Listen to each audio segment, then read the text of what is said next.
The Chicago Blackhawks are back in the postseason after a 53-win season. Again, one of the best teams in the NHL, and it comes as no real surprise with the roster that we have set up. And, you know, I figured at this point I'd have to say in spite of Milbury, but one way or another, whether it's because I've done a decent job of navigating the cap and not really leaving him with much room to maneuver, regardless of what it may be, this team is primed for a cup run, and really anything short of that would be viewed as a failure. Of course, our ability to keep Patrick Kane and Jonathan Toews here on shorter deals, still of course keeping Strome and DeBrincat healthy, Kirby Dach as well, but now the addition this season of Braden Point and an out-of-nowhere steal of Ned Eakin from the Montreal Canadiens, which is still one of the most bizarre examples of awful AI logic I've seen. And I'm sorry, but that is, a lot of people assume, because of my position as an EA game changer, that I just, quote-unquote, kiss ass. No, I criticize this game probably more than anybody. And, that was horrific. I gladly took advantage of it, don't get me wrong, but that made no sense whatsoever, and didn't exactly make the game look good, did it? That said, again, Alex Nylander, Jonathan Toews, Jesper Fast. Fast was solid for us, and that was a Milbury pickup. You could argue that really anybody could do well on this third line on this team, and you might be right, but 4 game-winning goals, a little bit of a clutch factor to Jesper Fast. And of course, the fourth line, which was this is my baby of a fourth line. This was my doing. And Mike ruined it last year by playing Entwistle in the minors, but we made up for that, damn it. He put up 29 points this year, because how the hell are you going to play him in the minors, Mike? What are you doing? What are you doing? Defensively, of course, I mean, our top 4 was solidified. You know, Ryan Pulock being a part of this team, that was a Milbury move. Of course, we had Boqvist, me bringing in Seth Jones, the acquisition of Dylan, of course, through the draft, 11th overall. Things have worked out pretty well for us, but Brendan Smith was a Milbury move. And, didn't think I'd play him in 78 games this year, but he was okay next to Casey Fitzgerald. And again, much like with that third line spot, you could argue, anybody on that third pairing could do well. And, maybe you're right. But at the very least, those two done very well. And we do, of course, have the depth, if needed, to call somebody up and just be like, okay, panic move. Andre Altai-Barmakian, who was just recently signed by the Chicago Blackhawks in real life, you get a try on that third line. Of course, the only defenseman here I really wouldn't try is Michael Schutz, for obvious reasons, although I just out of pure intrigue, I wonder how he would do next to, Seth Jones. The big question for us, as per usual, goaltending. Mackenzie Blackwood, of course, we acquired Joonas Korpisalo, and Ben Bishop is still there as well. It's the one thing that we don't have set heading in to this next season, where Milbury could potentially gain control if we fall short of winning the Stanley Cup, and that is goaltending. But of course, the options are there. And right now, Mackenzie Blackwood is absolutely playing for a contract. Let's take a look at what we're up against, though. The St. Louis Blues lineup. Let's see. Oh boy. Okay, that's okay. Can their defense please be poor, or their goaltending? Because, oof. As good as our team is, that is a very good team. Johnny Gaudreau, of course, next to Robert Thomas and Vladimir Tarasenko. You have Connor Brown, Ryan O'Reilly, and Jordan Kyrou. Braden Shen, Dylan Gamperell, and Brendan Leipsic. Jujhar Khaira, Ivan Barbashev, and Nick Foligno. I mean, that is a very, very well-rounded team. Skill, toughness, defensive ability.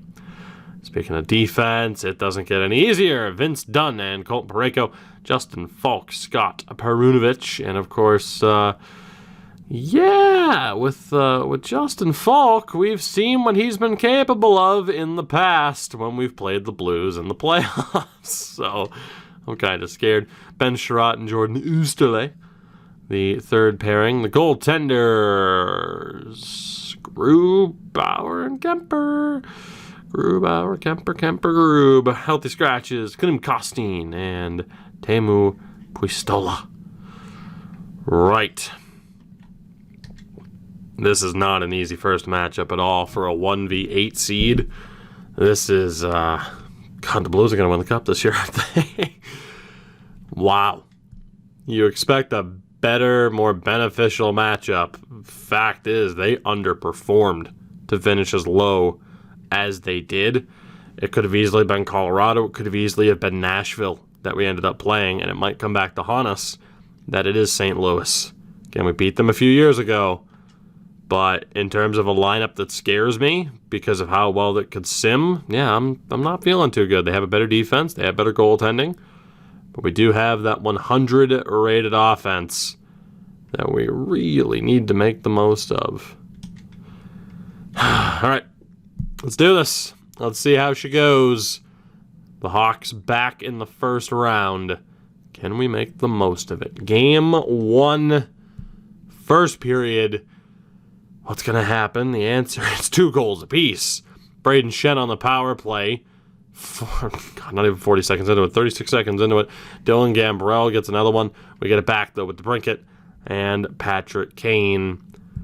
That is not what I wanted to see from Blackwood. Second period. The offense continues. Now 4 unanswered goals. DeBrincat, second of the game. Brandon Dillon with his... I don't believe his first playoff goal. He's had playoff goals before. I was going to say his first playoff goal, but I believe he scored last year. And I'm pretty sure, yeah, because he wasn't in the lineup 2 years ago when we played the Blues, but he was in the lineup last year. I'm pretty sure he scored there. Doesn't really matter. The point is, we're up 4-2, heading into the third period. Let's see what we can do here, shall we? Another goal would be nice. We have 4 unanswered. Can we make it 5? We can't on that power play attempt, and we can on that one. Kirby Dach, 5-2 Blackhawks. 5 unanswered goals after a rough start through the opening 10 minutes or so of the first period. But we bounce back, and we do so in very dominant fashion. 42 shots to 22 and a 5-2 victory. That is a statement win. After a slow start, DeBrincat and Kane getting it done. Braden Shen, maybe go back to headhunting people in a cup final game. So we take a look here. A lot of power play success, but not even necessarily that. I mean, damn, +4s for DeBrincat and Kane. Strome up there as well. And defensively for us, it was just Dach, Eakin, and Point, which were, they were a little bit disappointing. Dach with the power play goal. Even strength-wise, though, you wanted to be a little bit better. Not a great performance from Blackwood, a .909 save percentage, but it was good enough to see us get the victory. So certainly not complaining. Getting that win on home ice to start this series. We're going to jump right into this second game, though. No real reason to Eric Stahl. Maybe some reason to Jordan Stahl, though. And nobody forget about Jared or Mark. That said, let's do this. First period of game 2, and a similar start, kind of. I mean, Ed Eakin gets his first playoff goal for us. Justin Falk on the power play. I still can't believe how good he's been for them. Second period, we get it back. We regain the lead. That's the way to say it. Power play goal for Alex DeBrincat. He scores again. Shots just about even, but the scoreboard is slightly different, and now it's even more different. Seth Jones makes it 3-1. So nice early goal there, 53 seconds in. Power play time for St. Louis. Are they going to waste it? They do. We somehow survive that scare. 7 minutes left.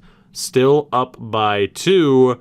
Jonathan Taves, the captain, makes it up by 3. We're now at Kirby Dach. We're up by 4. It is 5-1. Back-to-back 5-goal games to start off this series against St. Louis. Another convincing victory.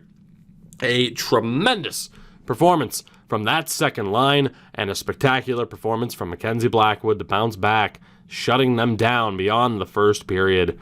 4-point night for Dach, a 3-point night for Braden Point. All in all, spectacular stuff. That second line led the way, no doubt about it. And then again, goaltending-wise, very, very happy with that performance from Mackenzie Blackwood. Great job.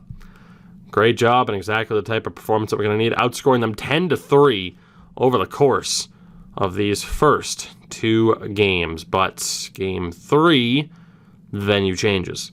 And you guys know this. So often we see it. The home team wins the first 2 games, they lose the next 2. Or the home team loses the next 2, and then the home team not winning trend starts. So game 3 is going to go a long way in deciding how this plays out. I will not be surprised whatsoever to see a Blues victory here. But if we're able to win this, I mean, it's a long road back for St. Louis. So no need to make any changes. 5 points in 2 games for Kirby Dach leading the way. We'll see what kind of damage he and the rest of the team can do here in Game 3. First period, and a good start for the Blues. Jordan Kyrou, the lone goal, 10 shots apiece. Second period, good God. This team offensively is something else. Wow, 2 goals for the fourth liner, Mackenzie Entwistle. Imagine not playing Mackenzie Entwistle. Don't worry, Mackenzie. As long as I'm in control of this team, you have a spot here. Dylan Strome, Ned Eakin, Patrick Kane. 3 power play goals in under 2 minutes. That's incorrect. It was more than 2 minutes apart. Basic math. 3 power play goals in under 3 minutes. That's more like it. There you go. We can math. We can do it. Yes, we can. We go to the third period. Up 5-1 after a 5-goal second period. Power play for the Blues goes to waste early on due to an equalizer, and we score. Kirby Dach. Another power play goal on Grubauer. 6-1, 7-1. Oh my God, the systematic destruction of the St. Louis Blues. This team right now offensively is having a field day. Unbelievable stuff. 7 unanswered goals beyond that first 20 minutes of play. Mackenzie Entwistle, have yourself a day. Have yourself a day. Unreal performance there. Dach, Point doing great. DeBrincat as well. Eakin, Kane. I mean, damn, that fourth line all had 2 points each on the Entwistle goals. It's tough to not be overly impressed. I mean, this is... Damn if this team can keep this up. I don't know if this pace is sustainable. Probably not, but everybody top to bottom is playing outstanding hockey right now. Mackenzie Blackwood as well, who is well on his way to earning that contract. 17 goals to 4. Over the course of the first 3 games of a series might be the largest discrepancy I have ever seen. Like, that is an insane differential. As Rockford makes the postseason, they're taking on the Chicago Wolves after a 57-win year, but they do drop Game 1 of that best of 5. For now, though, our focus is here. Game 4. 8 points in 3 games for Kirby Dach. Can we close out this series in what has been one of the most one-sided series I think I've ever seen? Let's find out. First period, 1 goal apiece. Patrick Kane on the power play. Justin Falk gets one back. Shots are about even. The scoreboard is dead even. Second period, and the offense keeping up for both teams. Tarasenko on the power play. Entwistle gets it back. Tarasenko again less than a minute later. Alex Nylander scores 1 minute and 2 seconds later to tie the game back up at 3 apiece. So we have been chasing the game the entire way, but the Blues just cannot maintain that separation, at least so far. They have the shot edge, but we're tied at 3 heading into the third period in a game where we are looking to pull off a sweep. Brendan Smith! Alex Brendan Smith. 7 minutes left.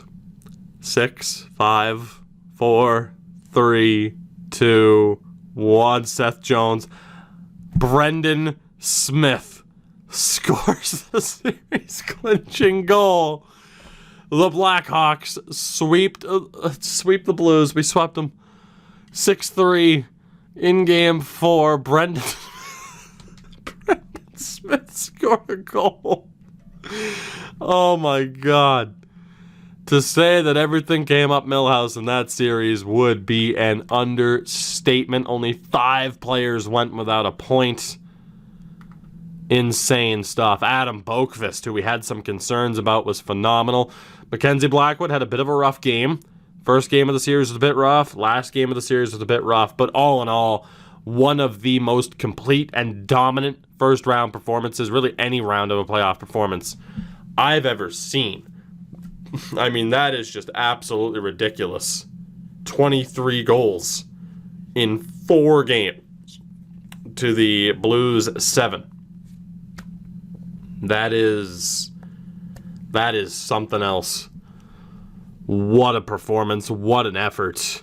What a team. Kirby Dach, 9 points in 4 games. Let's get a better look at this. So Patrick Kane, 6 points in 4 games, so +4. Insanity for the 35-year-old. Dylan Strome, I mean, 3 points in 4 games is pretty good, but considering how dominant we were offensively, that's a bit disappointing, because then you look at the Brinket, goal a game, 7 points in 4 games. Absolutely insane. He is a monster. And again, slightly worried about what the future brings for him and how long he's going to be here for, which is why it made sense to get Braden Point and Ned Eakin just in case, because he might not want to resign. I mean, you saw how much money he was asking for when we initially, went to re-sign him long term. Ned Eakin, point a game. I think that was a worthy pickup. Kirby Dach. Good God, Kirby Dach. Absolutely insane round. And Braden Point didn't score a goal, but he had 7 points in 4 games, so can't exactly complain about that either. Alex Nylander, 2 points in 4 games, a +2. Decent. Taves, 3 points. Pretty good. Jesper Fast didn't do much, but he wasn't a negative, so I don't hate it. And then the fourth line. I mean, this fourth line just gets it. John Quenneville, Tomas Nosek, and Mackenzie Entwistle. I don't know what it is about Mackenzie Entwistle. 69th overall pick in 2017. But fourth line extraordinaire. Fits in even better on the second line than it does on the fourth line. Go figure.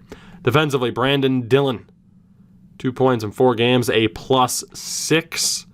4 points in 4 games for Pulock, a +5. Second pairing, Seth Jones was phenomenal. Adam Boqvist was tremendous. Brendan Smith scored a goal. In fairness, he had 3 goals in the regular season, right? And I mean, 6 goals in 82 games for the Rangers in 1920. And then in real life, the last real life season that this game factors in, 4 goals in 63 games.